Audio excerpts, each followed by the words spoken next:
Hello, everybody. Welcome back to American Experiment Radio. My name's Jonathan Hanna. I'm the host, coming to you live from the road. I don't have my background or anything here this time, so I'm really busy. I'm out here working hard. This week we have Jonathan Graham. He's a political operative, 7 years of experience working in the field. He recently accomplished the sole GOP flip in this country, Governor Joe Lombardo of Nevada. Currently considering multiple potential races to work on. Jonathan also worked in real estate. And yeah, I've been looking forward to having him on because he has a lot of experience and I'm a field guy myself. So, Oh, Jonathan, yeah. welcome to the show. Welcome. Happy to be here. Good to see you again, Huxley. Yeah. Nice seeing you again, Jonathan, Johnny. I think Yes. Huxley's going to be a little bit nervous interviewing his own first boss that he had as field director here. Yeah, my field director, which was my field director at the I'm time. going to try to ease it in here. No, we're buddies. No, we're buddies. I'm just having anxiety for no reason, but Cute. yeah, we're I'm just busting your chops, Huxley, to be honest with you.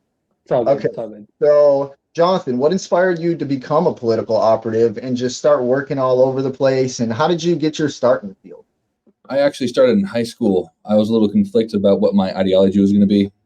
It took some critical thinking to develop what was going to become of me, because when you start asking yourself what you're going to do with your future, it implies also what you're going to do with your voting ballot. All right. So I showed up to college going with the flow, and then I experienced that the flow was a little bit in a catatonic state in regard to the ideologies that are primarily sought after on campus. Quickly realized that whatever they were, I did not want to be, and I wanted to promote individual freedom first. That's not what I was getting from the crowd, and I kind of went my own way. Got involved in a mayoral race, actually with my grandmother. There was a gal named Mary Souza who eventually got elected to the state legislature. She was running for mayor. Decided to work with the local college Republicans just because she was a friend first, so I wasn't even necessarily intending to go Republican at the time. And then just happened to be getting involved, and the more I did, the more I was asked to do.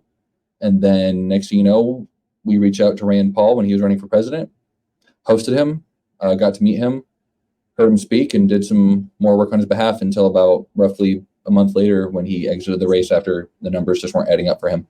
And then something just illuminated inside of me, and I decided to roll with it because it resolved an itch that I hadn't otherwise been able to even come So close. you said you were in high school? Sorry.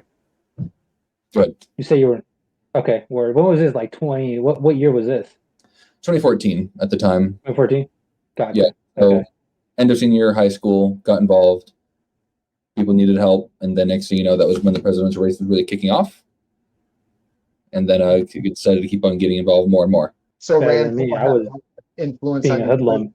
ideologies, did he? Rand Paul had, well, just like everyone else in our, had the most influence. Yeah. I'd heard of Ron Paul previously, so I was like, oh, Rand is his son? Okay. I really like what Ron Paul said. His exit statement when he was leaving his bid for president at that time really stood by me, and I said, you know what? This is more along the lines of what I think. I just didn't know that I thought it. So I thought libertarian, liberal, same thing. You know what it's like being a kid. Yes, absolutely. That's a great point of view. Rand Paul changed my point of view a lot on things too. I was on his 2022 Senate campaign, and it was probably the best campaign I've ever been on. I met the most friends, learned the most for sure, because it was a very large scale operation and it was very difficult. How did your time working on local races prepare you for the national political landscape? Learning to work with very little helped you appreciate what it's like when you work with a lot afterward. Yeah, no, that's right. Yeah, you develop a steep sense of humility when you're working on nothing for your friends, and then they know people, and then next thing you know, you're in a governor's race and you have a lot more resources available to you. You know, a lot more name recognition, and it was very linear. Did you end up like first having to like put yourself forward to that way you gain recognition, or did it just happen, or was it your attitude? Like how did you go about it to like get all this? I was just enthusiastic, and the more I did, the more I was asked to do. So I mean, it really took on a momentum of its own because I just kept on getting invited, and I said, well, this is a great way for me to see the country. So that was what 18, 19-year-old, 20-year-old me wanted to do, was go out and see things. And the vehicle I could do it, which was a paid opportunity, which in order to meet people of influence, people that wanted to accomplish what I held true to myself. So it was really a win-win situation. So, I mean, it became its own entity because I never sought it out. It always just landed on my lap and they said, hey, you like doing field work. Most people don't. And field work is something that you will always have a job in if you're willing to put even your decent foot forward, but I put my best foot forward most often. Yeah, absolutely. You can definitely crush out here if you got a great work ethic and you do what needs to be done, because there's just a multitude of things out here to do. Yeah. What your interest is, and I hate to shamelessly plug my employer, but campaign. If you go on there, go ahead and fill that out, and no matter what your interests are, you can jump into politics and just do anything. Graphic design, marketing, Yep. social media. If you're a talker, we definitely need those. You know what I mean? Even if you're a lawyer, Yeah. come in the liberty movement. We want you. We need you here. Yeah. Politics has shown me almost the entire country. Yeah. True. I've been to 7 states in the last 10 months or something like that. Yeah, that's crazy. I'm on number 13 in the past 12 months. Nice. Yeah. I like being on the go. It's fulfilling. So I'm sorry, I'm asking you a lot of questions about field stuff, but that's kind of my interest. So what was your role in helping Governor Joe get elected recently in Nevada? At the very end of the campaign, I was looking for a shift. My field work with Young Americans for Liberty as a field director was coming to a bit of an end, not intentionally, but you know how it goes on the trail, things go wrong. So I wasn't able to meet the timeline to jump onto the next campaign. So in lieu of that, I attended what's called the Campaign Leadership College. We were part of the inaugural class. Teaches you a lot. And I refer at least one person per cycle to go because I take value in it. And just met someone there, and she said, hey, we're on our final push right now for the campaign. We need someone out, to help out in the north and then occasionally help out in the south as well. We need a force multiplier, and you came recommended. So again, was just asked. And went out there, put up good numbers, did some speaking, learned a lot about working on the spot, posseed up with some of the other people that we were campaigning along. Got to go to the Trump rally, met all the big people there, including Mr. Trump himself, Mike Lindell, Kash Patel, the whole roster. Got to work the rally, got to meet a lot of his higher up staff, and again, finished out that campaign. It was a great win. Worked that, and I've been working in real estate at home for the past couple months, and then I've been asked to do more. Well, that's a good sign. You must be working hard and producing results out there if they're getting at you like that. I was gonna say, ever since before we go too far, ever since like you were in high school, like how has your political views changed? Like since then, like have you become more right, more central, or what is your views now as far as? I'm one of very few registered libertarians in Kootenai County. I'm a libertarian first, but I've made a lot of concessions in regard to what I think is right, because when there's so much wrong that is opposing you, that is just outright draconian, and we won't get too much into that. The inevitability of having to pick a side. The fork in the road comes to you when you're put in those kind of situations. So when that seat is going to be filled by one of two people and you can make a dent in the outcome of that, I prefer to make a choice and help it be that kind of outcome that I know will be the safer alternative. Absolutely. So so you kind of pick which campaigns you go to work on, kind of like it has a lot to do with your moral ground too. It's not just about the money. I've worked with people I don't necessarily agree with.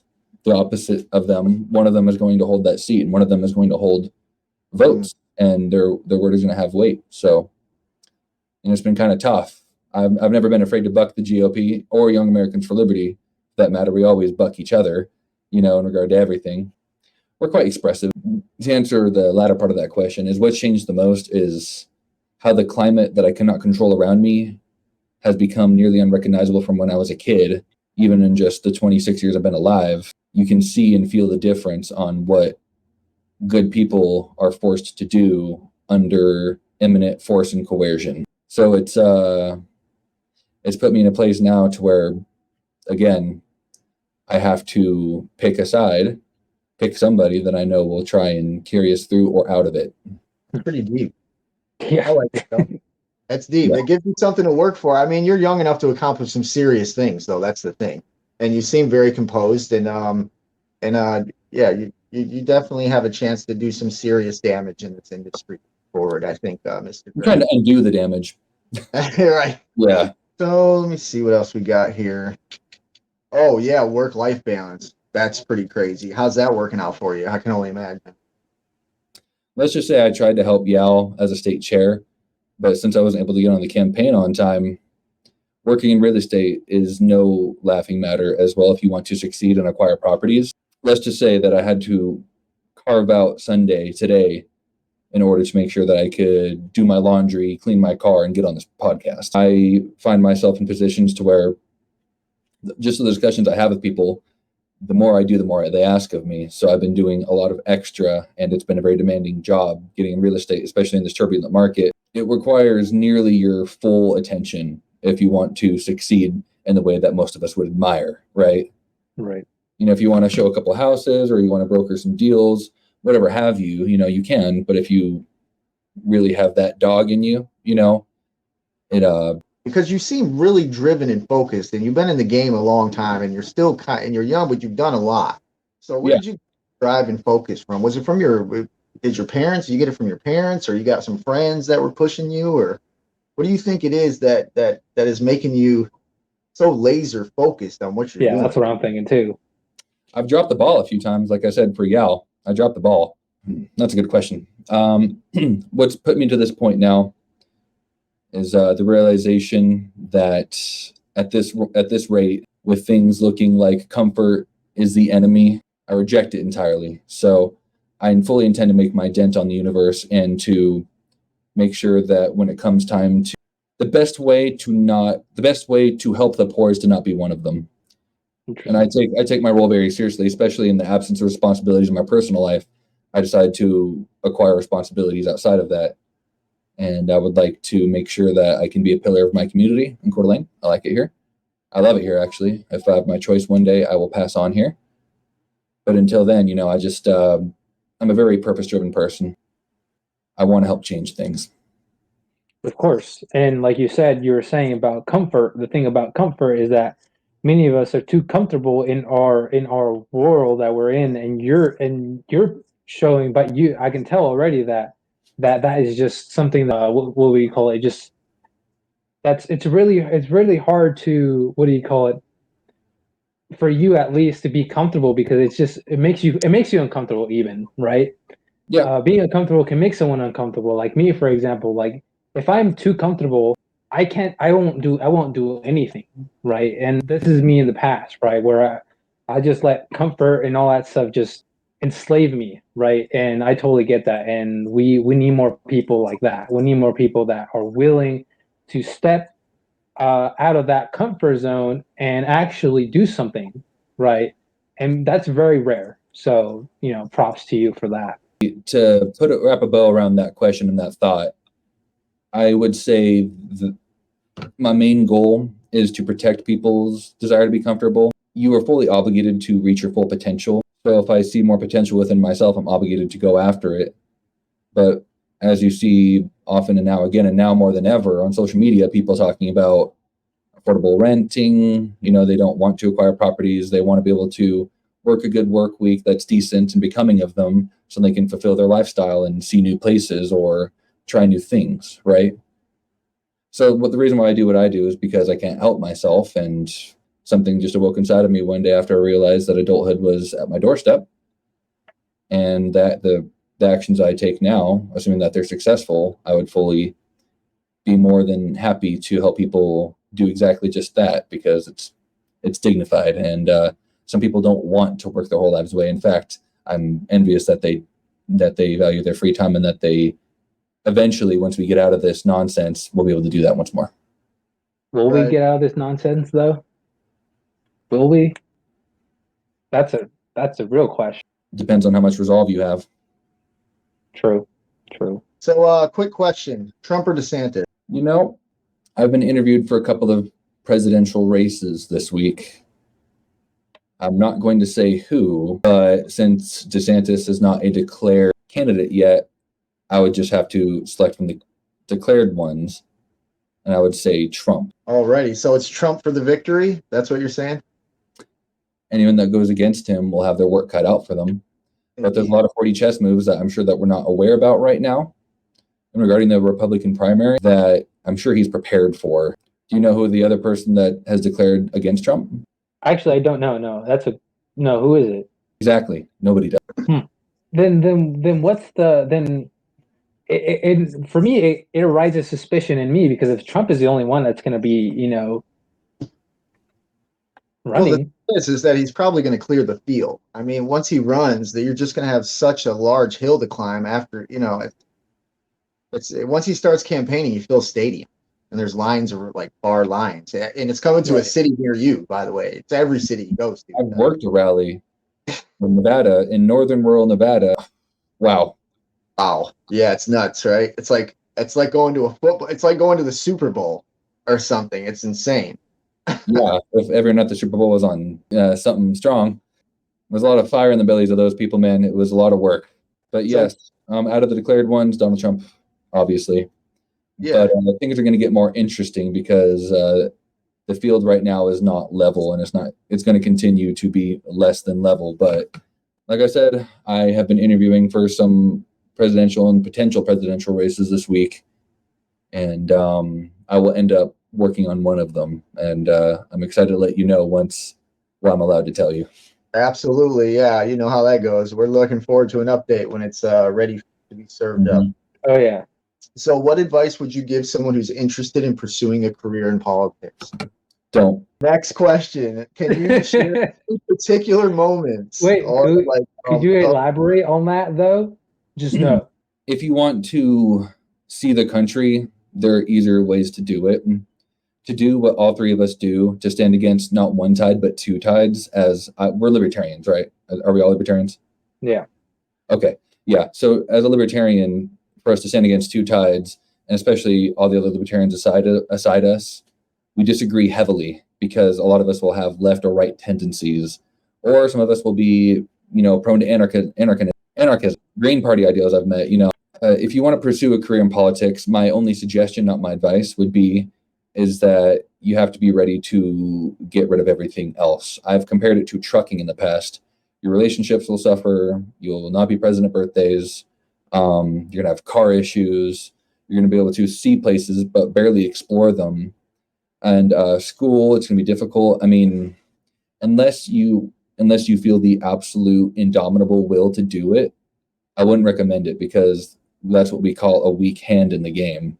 And you'll let go, and it won't be a fun experience for you. Right. So whatever happened? Remember, after Arizona, we're in Arizona. Whatever happened to like your situation? Like I never heard from you or anything. You just like your car. What happened to your car and all that stuff? So yeah, my brand new car. Your brand new car that broke down. My brand new Honda Civic of all cars breaking down on the 4th of July. Yeah. Whatever happened after that, dude? Willie, bless his soul, after that accident he just recently went through, prayers for him. I went back home and I ordered a new car because the Honda wouldn't give me a rental to go home. And I had so many items with me, I couldn't drive or fly with them. I had so many things with me.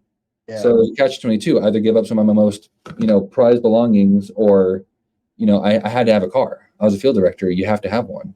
Right. I ordered a new car, but since they were claiming inventory shortage at the time, I couldn't get one.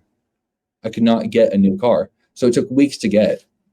So after I finally had gotten it, that campaign was nearly over and it would be far and away. And, I just told them I would help them out later. And then after I'm ready to start something new, I got that call saying, hey, you can either work for two people. You can work for Ron Johnson in Wisconsin. He won for Senate, or you can work for Governor Joe Lombardo. I meditated on it. And then my new car got delivered, and as soon as it got to the dealer, I threw a bag in it and got in and drove straight to Vegas. Yeah, I remember when that happened. Yeah, I just felt what you were feeling because I get it. And plus, that happened. Talking about, I was laughing my head off. And plus, so Jonathan Hannah knows about what happened to my car. I don't know if I never told you what happened to mine. What are you talking about? We talked on the phone. When? Yeah, after your car, you had to fix it. It got broken into. Oh, yeah. Yeah, that's right. Okay. You're good. Yeah, dude, I totally forgot about that. I'm just, what do you call it? Like I tell a lot of people. I told a lot of people about that, so I just forget who I told. Yeah, I called you, and then you said, "Get this," and I was like, "Oh, I see, I see." Yeah, but I mean, I got it. I got it back. I mean, I got it back and without a bumper, but I got it back. And then my gun was stolen too with it, so that's fun. And and half of my like identity, like my birth certificate and all that stuff, my social passport gone. That was Okay. fun. Yeah. So we can relate to that. We can both relate to that. And man, if someone else wants to be me, all the power to them. So the next question was can you share any particular or memorable moments or experiences that you had working on campaigns and all that stuff? No, I had a Capri Sun in my passenger seat. That was great. And if you look at my Instagram, you'll see that the guy that came to rescue was just some big all-American big boy with a tricked out John Wick edition Glock on his freaking thigh holster. I mean, that's Oh America. yeah. Came and rescued me, gave me a Gatorade, took me to the Honda dealership, but it was closed. So I had to park it, as you remember. And yeah, it was great. It was cool. I mean, So is there anything else? Any campaign in particular that you enjoyed? Is there such thing? well, I hate to answer your question like this, but yeah, I mean, all of them, from the ones Okay. that we lost were some of the most sweet memories, because when you are so used to losing in that, when you see nothing but losses in that district for double digit amount of years, and then your campaign goes in and loses by less than 100 votes, if nothing else, man, it feels good to send a message. Right. And all the friends I've made, people that I still keep in contact with this with this day, like the people that I have gone to see. I had no reason to go see people in California until the past couple of years. Now I have people I can go see for any reason throughout the country that wouldn't have happened otherwise. So it's the accumulation of all the memories I've made, the connections I've made, people that you've heard through from someone else or they've heard of you. It's nice knowing that the residual effect that you've left on people throughout the country, to where people know who you are. Next time I go to Rockford, Illinois, I think that's what it's called. I'll have a friend I'll be going and seeing when I'm passing through that I wouldn't have otherwise made without being on the campaign trail. Mm-hmm. When people call you and they say, "Hey, we have a position that needs filled. We heard about you. Talk to your references beforehand." I mean, it really goes to show that all the birthdays I missed, or the birthdays of my own that I worked, the cars that I've had that have broken down, it's made it worth it in the end. And in the aftermath of that, I've enjoyed the process. Definitely. Yes. It's good. Yeah, I can definitely relate to that, Jonathan. I'm right there with you. The politics is great, but it's the people and the journey that you meet along the way. It's just it's Those are friends we immeasurable. make along the way. Everybody, I just met Zolfi for sushi. I would have never been here otherwise. You know what I'm saying? I would, so it's really be able to touch base with everybody, come out and just do stuff like that. Definitely. Especially since I kept on slipping and falling into it, and all the chaos too. It makes you feel alive. Yeah, for sure. I mean, it gives You're feeling something, all right. Fears, and we all need reasons to go on. It feels more like campaigning and grassroots stuff tends to be more my speed the longer I go. But that's just me personally. So, any upcoming projects that you got, or any campaigns that you're involved in currently, or something, or what do you hope to achieve with, if you are on those? Now, let me put a slight spin on that, because I already know you're thinking about working on the presidential campaign upcoming. But do you have any personal projects that you're working on the side, politically, other than the real estate? You got any friends that are doing stuff that's interesting you want to throw out there, something cool? Yes, I do. I'm not really someone with a defined vision or an established singular goal that I am putting myself toward. Where my talents lie is seeking talent, activating them, and execution. So I have a friend right now who is starting this PAC, this movement. It's called Rethink GOP. I've been helping him. His name is Robert Duran, influencer on TikTok, going through bans and nonsense, just for speaking his voice. Past several years, been helping him. I have another friend who's considering a Senate run down in Southern Nevada. Made him a good friend, a quality friend when I was on the campaign trail for Joe. I have my hand in that right now as well, if we're going to execute on that. Stoic gentleman. Presidential races as well, and on a mid-level, I've gotten some pretty good offers. As far as my own project, just to feed into a little bit more, if I had to come up with my own, it wouldn't really be able to stand out from the crowd. which is why I've elected not to do that, because individual freedom first. And since I'm in this rare position to where I'm by no means a liberal, but I'm by very little means a conservative. Right. I find myself forever looking toward what Angelo Veltri talks about, which is what's that party called? The forward thinking party. Yeah. Yeah, going forward, it's individual freedom first, and relaying the concrete foundation of constitutional rights, but also realizing the ideology of do not step on and do not be stepped upon is going to be critical if we're going to be the United States much longer. Indeed. Shout out to Angelo Veltri. I met him in New Hampshire. He's cool. And also shout out to Willie, our good friend Willie. We all know him. Got in a bad accident in Texas. Everybody, very, very bad accident. So shouts and prayers go out to his family. Always. Willie drove me across the country when my car broke down to get my items back home. He drove his car across the country from the border of Mexico to the border of Canada for me. Yeah, Willie's the man. Bless his heart, dude. Yeah. I mean, it cost me an arm and a leg, but hey, at least my arm and leg got back home. They're right.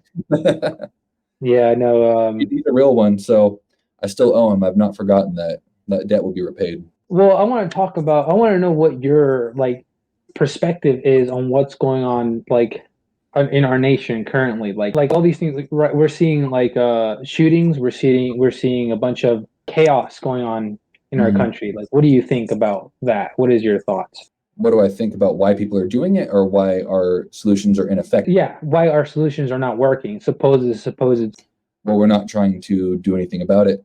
My personal opinion is that this is being let to happen on purpose in order to further dismember what we all believe in. When the last president was putting a stop to it effectively and putting a stop to whether you're for it or against it, when we had control of the border, control of the cities, we were focusing on getting constitutional friendliness back into the United States. Obviously, things were going wrong, but we were working on effective solutions. And now we're finding out that without us wanting to be effective, things in Israel are looking dicey. Cities are, Walmarts are leaving cities. Even if they didn't want to take my word for it, food deserts becoming a norm now. Price gouging a norm. Electrical insecurity. We're hearing about people living in their cars. I mean, right. And then they claim inventory for cars is short, but it's not. They're letting banks borrow on 0% and then lending out at 3%, and then they're still becoming insolvent with every possible advantage they can have.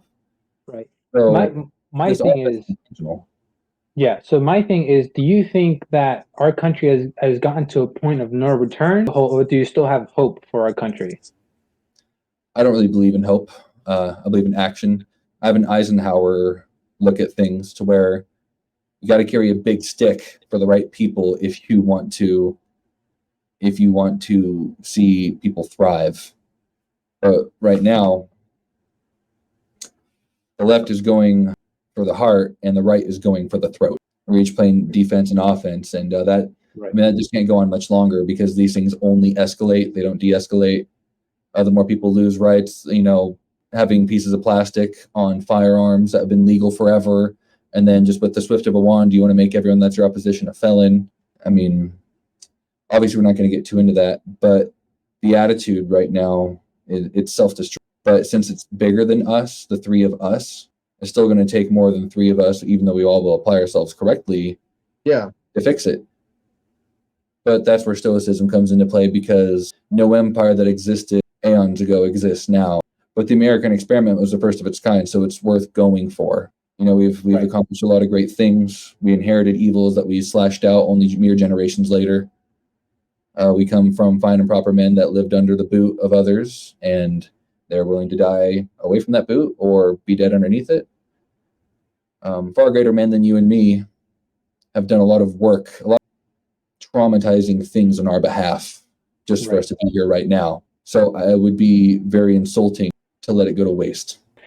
Yeah, exactly. And the first of its kind, and depending on what your beliefs are, it's either been millions of years or thousands of years. But the fact that it's only 246 years old, we can't let it stop out now. If anything, the 2024 season will show us is that we can either overcome and keep the American spirit going and show that it works, because it always has, or it'll be a great last stand.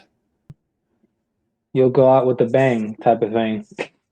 Or if nothing else, if the black pill reality really sets in, and that's just the course of the world as it always has been, is very black pilled, then hopefully the things that will be written about us will be true, for one, and then we can inspire a future generation after the aeon of darkness to be inspired by us and what we're doing today, what all three of us have sacrificed very little for in comparison to others, and then the free spirit can rise again.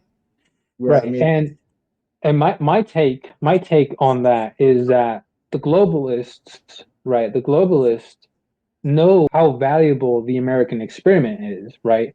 And they're threatened by that.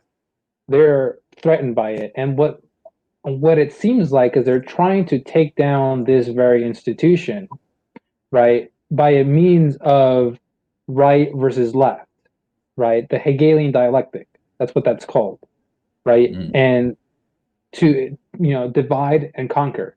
So I think we as individuals need to see the bigger picture of what's going on. Who are we attacked from, or who's attacking us, right? And we have to look outside the box from the political spectrum, from right and left, right? We need to look above that. And I believe that if we don't see the actual enemy, or we don't know who it is, they have an advantage. That's my take. I mean, we could definitely solve a lot of our problems by spending less time fighting each other. That'd be a good start, and working together. But I don't think that's probably not going to happen for quite a while. Right now, we just need to fight for what we believe in and stay on the right side of history, like John said over there. Ultimately, between the three of us, there's only one solution. What's that? Buy more guns, knock more doors. Go. Good stuff. Good stuff. All right, you want to give us an outro over there, Hux, or what? Sure. Yeah. Well, thanks for watching, guys. This was a segment of American Experiment Radio. We'd love to have you guys here. If you guys want to learn more about us, I mean, check out our videos that we got. We got social medias going on. We got YouTube. We got Instagram, Facebook. Check us out. And check out Jonathan Graham here. He's done a lot of stuff, and he's doing a lot of work for the movement. So check him out. We'll revisit another episode in a few months when I can tell you everything that I'm doing. That's the one I want to see. We'll get that follow-up interview in a few months and see what's going on with you. Yeah. Got it. All right. Thank you very much, Jonathan, for being on. Take care, everybody. All right. Thanks, guys. Appreciate it. Have a good day, everybody. Bye.